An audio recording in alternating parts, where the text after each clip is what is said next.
পাবদা মাছ অনেকভাবেই রান্না করে খাওয়া হয়। একবার হলেও বেগুন ও সর্ষে বাটা দিয়ে পাবদা মাছ রান্না করে খেয়ে দেখুন। Welcome to my YouTube channel R Cook House. পাবদা মাছ নুন ও হলুদ গুঁড়া দিয়ে ভালো করে মেখে নিই।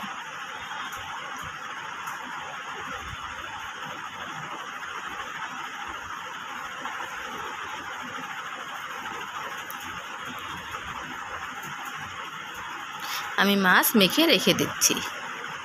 এরপর সরিষা ও কাঁচা লঙ্কা বেটে নিই। আমি হলুদ ও কালো সরিষা দুটাই ইউজ করছি। সরিষা ভালো করে ধুয়ে নিচ্ছি। এরপর পাটায় মিহি করে বেটে নেব। সরিষা বাটা হলে তুলে নিই। কড়াইয়ে সরিষার তেল গরম করে নিই। তেল গরম হলে তাতে হলুদ গুঁড়া দিই। ভালো করে মিশিয়ে নিই। এরপর নুন ও হলুদ গুঁড়া দিয়ে মেখে রাখা পাবদা মাছ তেলের মধ্যে ছেড়ে দিই।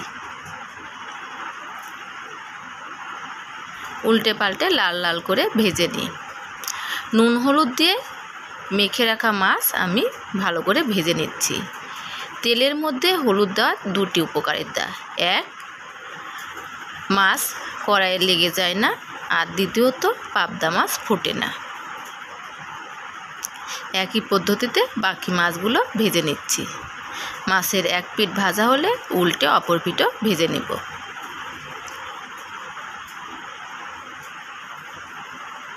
মাছ ভাজা হলে তুলে নেব।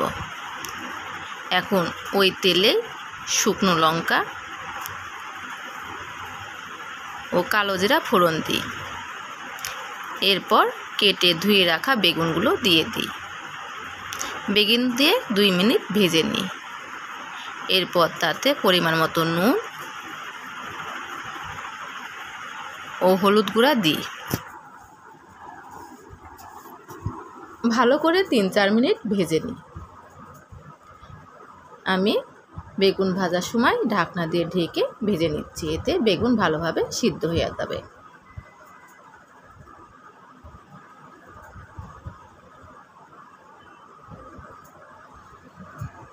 ঢাকনা খুলে মাঝে মধ্যে উল্টে পাল্টে দিই। পুনরায় ঢাকনা দিয়ে ঢেকে দিই।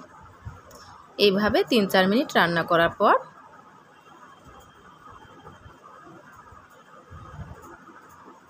বেগুনগুলো যখন ভালো করে ভাজা হবে তখন তাতে পরিমাণ মতো ঝোলের জন্য জল দিই। জল দিয়ে ভালো করে মিশিয়ে নিই এবং পুনরায় ঢাকনা দিয়ে ঢেকে দিই। ঝোল যখন ফুটে উঠবে তখন ঢাকনা খুলে ভেজে রাখা মাছগুলো দিয়ে দিই। মাছগুলো দিয়ে ঝোলের সাথে ভালো করে মিশিয়ে নিই এবং পুনরায় ঢাকনা দিয়ে ঢেকে 3-4 মিনিট রান্না করে নিই। 3-4 মিনিট পর ঢাকনা খুলে ভালো করে মিশিয়ে নিই এবং বেটে রাখা সর্ষে ও মরিচ বাটা দিয়ে দিই।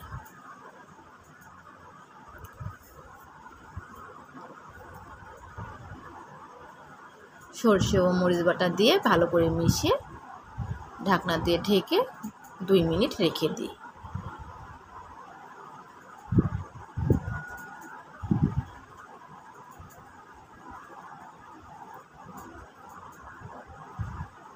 দুই মিনিট পর ঢাকনা খুলে নামিয়ে নিলেই রেডি পাবদা মাছের বেগুন দিয়ে সর্ষে বাটা। বাই দ্য ওয়ে, আজ এই পর্যন্ত। দেখা হবে অন্য কোনো এপিসোডে অন্য কোনো দিনে। সবাই ভালো থাকবেন। বাই।